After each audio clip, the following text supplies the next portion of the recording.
करते हैं अपन स्टार्ट। एक छोटा सा कॉन्सेप्ट अपन ले लेंगे, ठीक है। तो जैसे आप सबको मालूम है, एक बार फुटेज देख लेना, बराबर है। इधर का देख लो एक बार, ये वाला, ओके, ठीक है। बेसिकली फिजिक्स देख रहे हैं हम, और फिजिक्स के अंदर हमने देखा था कि हमारा ब्रांच का नाम है इलेक्ट्रोमैग्नेटिज्म। ब्रांच का नाम क्या है बोलो बच्चों? अच्छा सर, इलेक्ट्रोमैग्नेटिज्म ब्रांच का नाम है। और इस ब्रांच का बेसिक मतलब ये था कि हम पढ़ रहे हैं study of charge, study of. अच्छा सर, चार्ज की स्टडी हो रही है। अब ये चार्ज की स्टडी है, रेस्ट पे हो रही है, इसीलिए हम उसे बोलेंगे इलेक्ट्रोस्टैटिक्स। तो बेसिकली हमारा ऑफिशियली जो टॉपिक चल रहा है वो है इलेक्ट्रोस्टैटिक्स। अगर एनसीईआरटी वाइज देखा जाए तो उसका नाम है इलेक्ट्रिक फील्ड एंड चार्जेस, जिसके अंदर हमने आई थिंक सो मुझे याद आ रहा है कोलम्स लॉ पढ़ लिया था। क्या पढ़ा था बोलो बच्चों? Coulomb's law. क्या था बेटा कोलम्स लॉ? कोलम्स लॉ था अगर दो चार्ज है, एक का नाम Q1 एक का नाम Q2, तो भाई ये दोनों एक दूसरे से एक तो अट्रैक्ट होंगे। कब अट्रैक्ट होंगे? जब ये दोनों अपोजिट चार्ज रहेंगे। क्या रहेंगे बोलो बच्चों? क्या मैं ये बोल सकता हूँ 1 + 1 - दोनों क्या होने वाले हैं? अट्रैक्ट। उनकी जो फोर्स बनेगी वो फोर्स है हमारी F0 = 1/4πε0 Q1 Q2 R²। R क्या है बेटा? दोनों के बीच में का डिस्टेंस। यहाँ तक कोई दिक्कत किसी को? ये नॉट क्यों लिखा है मैंने? क्योंकि दोनों के बीच में कुछ भी, अगर मैं बोलूं दोनों के बीच में एक मीडियम आ जाए जिसको डाइलेक्ट्रिक बोलते हैं। क्या बोलते हैं बोलो बच्चों? कुछ अगर डाला अपन ने, कुछ भी डाला, ऑयल, पेट्रोल, डीजल, दोनों चार्ज के बीच में, तो उस मीडियम को डाइलेक्ट्रिक मीडियम, या कुछ प्लास्टिक कुछ डाला, कुछ भी डाल सकते हैं अपन, उसे डाइलेक्ट्रिक मीडियम बोलेंगे। और फॉर्मूला बन जाएगा Fm = 1/4πε0m। क्या बोलो बच्चों? एप्सिलॉन। यहाँ नॉट था, यहाँ पर m है, बाकी सारा सिस्टम जैसे का। ये अगर तुझे याद है एप्सिलॉन m को मैं क्या लिखा था? Epsilon k। Epsilon k। Epsilon m को मैं क्या लिखा था? Epsilon k। ये k कुछ और नहीं, डाइलेक्ट्रिक कांस्टेंट है। क्या बोलो बच्चों? Dielectric constant. ये सारी बातें हमें आती है, हम ऐसे मान के चल रहे हैं। और हम अगर इसको यहाँ ऐसा पुट करें तो formula will be Fm = 1/4πε0 k Q1 Q2 R²। क्या बेटा यहाँ तक कोई दिक्कत किसी को? क्लियर है? कुलम्स लॉ के हमने दो पहलू देख लिए थे, एक सिंपल वाला जब कुछ नहीं है, एक एडवांस वाला जब कुछ तो मीडियम में है। आज क्या पढ़ना है? इसका मैं पढ़ाऊंगा वेक्टर फॉर्म। कौन सा फॉर्म बोलो बच्चों? Vector form. वेक्टर फॉर्म पढ़ाने से पहले मैं कुछ कैरेक्टरिस्टिक बोलता। Coulomb's law obey Newton's law of motion. जो तीसरा लॉ है ना, थर्ड लॉ, न्यूटन साहब का जो तीसरा नियम है, वो तीसरा नियम कुलम्स लॉ ऑबे करता मतलब बेसिकली क्या कहना है सर आपका? उसका बोलना ये है, पहला बॉडी दूसरे पे जितना फोर्स लगा रहा उतना ही बॉडी दूसरा बॉडी पहले पे लगा रहा। मतलब ये फोर्स दोनों इक्वल है। कैसे बोलो बच्चों? दूसरी बात अपोजिट भी है। कैसे बोलो बच्चों? अपोजिट। मतलब यहाँ जवाब हमें ये मिला कि दोनों फोर्स इक्वल है और दोनों फोर्स अपोजिट भी है। मतलब कैसा लिखा गया? F12 = F21। मेरे से दोहराएंगे, फोर्स ऑन वन, अरे force on one due to two is equals to force on two due to one. तो दोनों इक्वल हो या नहीं है बेटा? लेकिन इनका अपोजिट बिहेवियर कौन बताएगा? ये नेगेटिव साइन। क्या दिखाएगा बोलो बच्चों? Negative sign. ये बात आपको याद रखनी है। अब सर इसका फॉर्मूला कैसा लिखना है वेक्टर फॉर्म का? तो यहाँ देखेंगे अपन, F वेक्टर बराबर K Q1 Q2 R²। R unit vector, इसको बोलते हैं वेक्टर फॉर्म। बोलो बच्चों क्या बोलते हैं इसको हम? कुछ याद आया? मैं सिखाया था यूनिट वेक्टर कैसे लिखते हैं? R vector upon mod of R। अरे यस सर, नो सर, तुझे याद है? भूल गया? ये यूनिट वेक्टर का फॉर्मूला है। किसका फॉर्मूला है? Unit vector.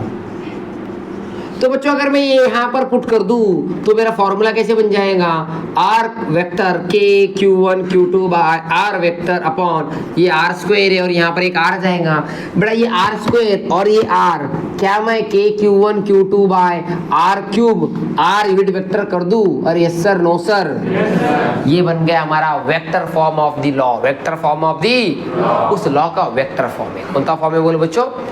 यहाँ तक कोई दिक्कत किसी को समझ में आ गया? चलो शांति से लिख लो फटाफट।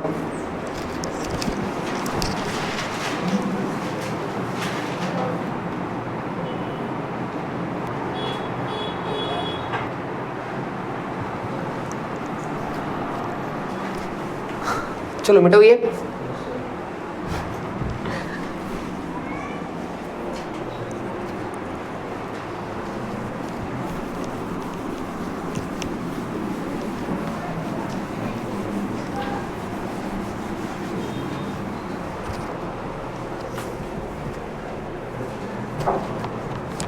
ओके, तो कूलम्ब्स लॉ और के बारे में हमने यहाँ तक देख लिया कि भाई वेक्टर लॉ का भी एक फॉर्म हमने देख लिया। अभी नहीं कि इसके अंदर एक बहुत इंपॉर्टेंट चीज है, इक्विलिब्रियम वाला केस पढ़ना है अपने को, ठीक है? इक्विलिब्रियम पोजीशन बहुत सही है, इंपॉर्टेंट है, ध्यान से देखना, ठीक है? इक्विलिब्रियम क्या चीज होती है, मतलब मैं क्या बोल रहा हूं, दो चार्जेस रखे हुए हैं, मैं दो चार्जेस के बीच में एक नया चार्ज रखना चाहूंगा जो कि दोनों की फोर्स को इक्विलिब्रियम में ला रहा है। आप मेरी बात समझ रहे हो मैं क्या बोलना चाहता हूँ? कि दो चार्जेस अलग अलग थे, मेरे को उनको एक ऐसे पॉइंट पे रखना है कि वो पॉइंट पे वो दोनों से बैलेंस हो जाए, मतलब ना वो किसी एक की तरफ दौड़े ना किसी और की तरफ दौड़े। फॉर एग्जाम्पल मेरा बोलना क्या है, देखो हम मान के चलते यहाँ पर है 4 + 4Q चार्ज और यहाँ पर है आपका -Q चार्ज, ठीक है बेटा? कोई दिक्कत किसी को? ये एक फिलहाल के लिए मतलब दोनों प्लस ये +Q और ये भी क्या बेटा +4Q, ये क्या है हमारा +Q। यहाँ तक कोई दिक्कत किसी को? दोनों प्लस है।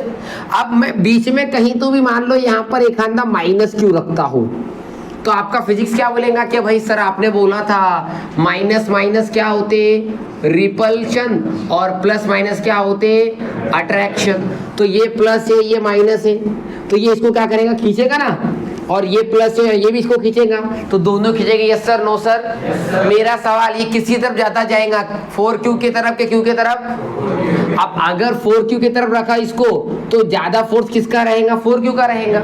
लेकिन मैं क्या बोल रहा हूं, इक्विलिब्रियम। इक्विलिब्रियम का मतलब ये होता है ऐसा पॉइंट हो सकता है दोनों चार्जेस अलग अलग है लेकिन नो टोटल फोर्स चाहिए 0। टोटल फोर्स क्या चाहिए, 0। सर फिर ऐसा कौन सा पॉइंट होगा?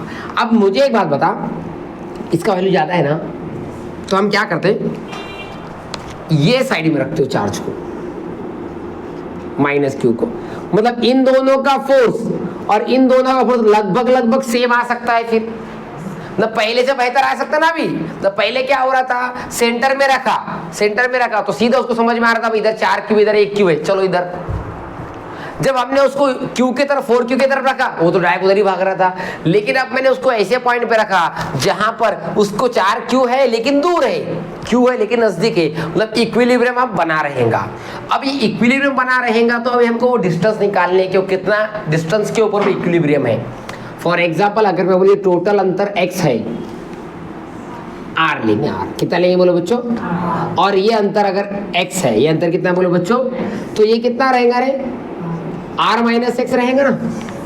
अरे भाई तू समझा ना, तू नहीं समझा ना, पूरा r ये x, तो ये कितना r - x।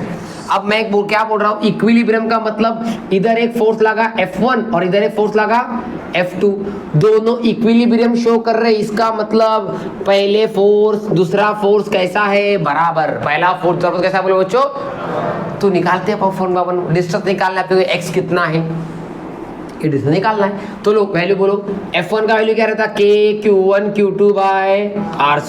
F1 कौन था, उधर वाला कि इधर वाला, इधर वाला, K जैसे का वैसा। Q1 कितना है रे, 4Q। Q2 कितना है, Q2 इसको देखने का क्या नहीं, Q2 सिर्फ Q है। दोनों में डिस्टेंस कितना है, आर माइनस एक्स का होल स्क्वायर। यहां तक समझा? कोई दिक्कत किसको? क्लियर है? तो बोलो फिर f1 का वैल्यू कितना आएगा?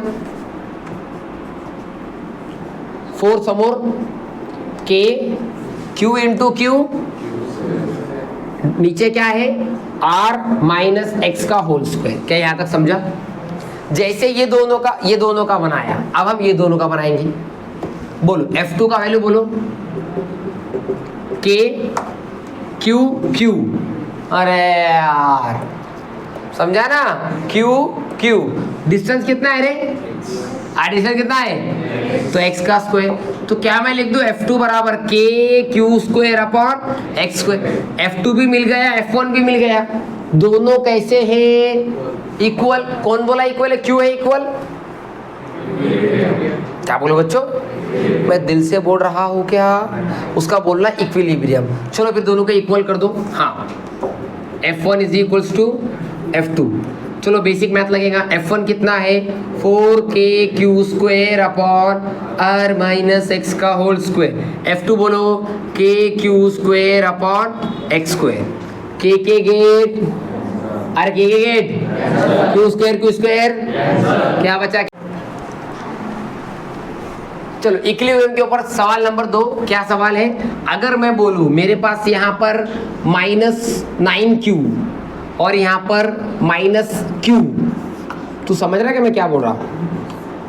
-9q और q, बीच में कहीं तो मेरे को प्लस चार्ज रखना है। क्या रखना है बोले बच्चों? अब अगर मैं यहाँ पर रखा q प्लस, तो क्या होने वाला है? वो किसकी तरफ भागेगा? अरे सेंटर में रखा तो, अरे किसी 9 की तरफ भागेगा, किधर भागेगा?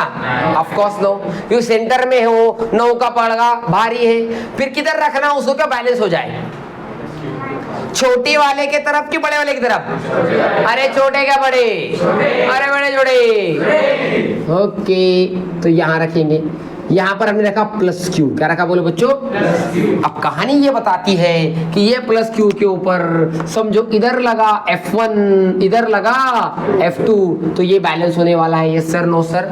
1 बाय 1 F1 F2 निकालेंगे। गणित बोलता है ये टोटल डिस्टेंस R है। टोटल डिस्टेंस मार्कर कहाँ है? टोटल डिस्टेंस तो R है। रेड मार्कर किधर है? रेड हाँ है, बस ये रहेगा तब। चलो मान लो टोटल डिस्टेंस R है, ये डिस्टेंस x, तो ये कितना है बेटा? R minus x. तो मैथ जानता है ना? तो अब फिर से फोर्स निकालेंगे अपन। चलो बताओ, F1 ये F1 इधर का, k q1 कितना है?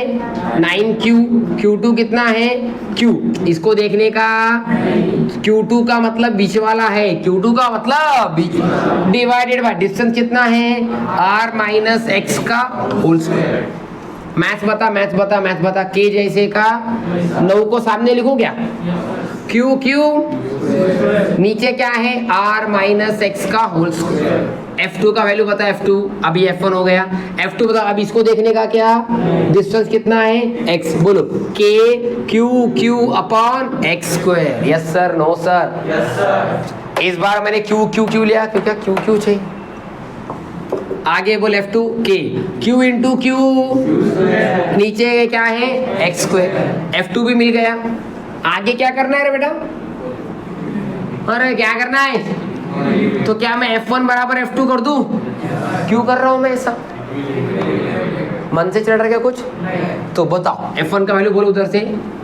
9kq square upon r minus x का whole square. kq square upon k के get q square x square मुंह में मारूंगा, ये कैंसिल होने वाला। बीच में है, भावनाओं को कंट्रोल में रखते आना चाहिए। ऊपर बचा 9, नीचे बचा r माइनस एक्स का होल स्क्वायर। इधर 1 बटे इकडून तिकडून इकडं, समझा ना? 9x स्क्वायर बराबर r माइनस एक्स का होल स्क्वायर। मुझे स्क्वायर पसंद, क्या करूं? स्क्वायर। क्या करूं बच्चों?